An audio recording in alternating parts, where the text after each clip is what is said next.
విశాఖపట్నంలో చేస్తారనుకుంటే విశాఖపట్నంలో కూడా ఇంకా భోగాపురం సెట్ అవ్వాలా, వీళ్ళు చెప్పేటటువంటిది అదేదో గూగుల్ ఇట్లాంటివన్నీ చూసుకోవాలి కదా. అదంతా అయ్యాక ఆ ప్రాంతానికి ఉద్యోగ ఉపాధి అవకాశాలు వస్తుంటే అక్కడికి వచ్చే ఉద్యోగులకి ఇల్లు కావాల్సి ఉంటే అప్పుడు అపార్ట్మెంట్ కడతాను, ఇండివిజువల్ హౌస్లు కడితే బెటర్. కానీ ముందుగా వీళ్ళు ఎక్కడ కడతారులే అక్కడ పెడతారులే అని చెప్పేసి కొనుక్కుంటే కట్టేస్తే నష్టం కాబట్టి లేదు. ఇది ఒక రకమైనటువంటి సమస్య ఆంధ్రాలో కనబడుతుంది.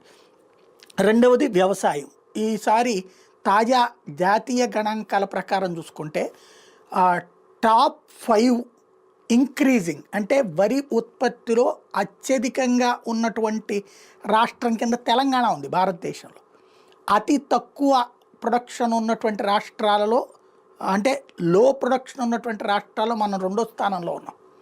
ఇది మరొక బాధాకరమైనటువంటి పరిస్థితి. అంటే గ్రౌండ్ లెవెల్లో వ్యవసాయ పనుల దగ్గర మందగిస్తోంది కూలీలకి.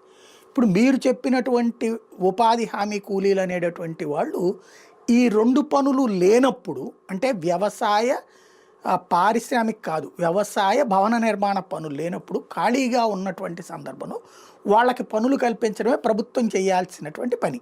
ఆ పనులు అది ప్రభుత్వ భవనాల నిర్మాణం కావచ్చు, అప్పట్లో జగన్ నాడు నేడు స్కూళ్ళకి వాళ్ళని వాడారు.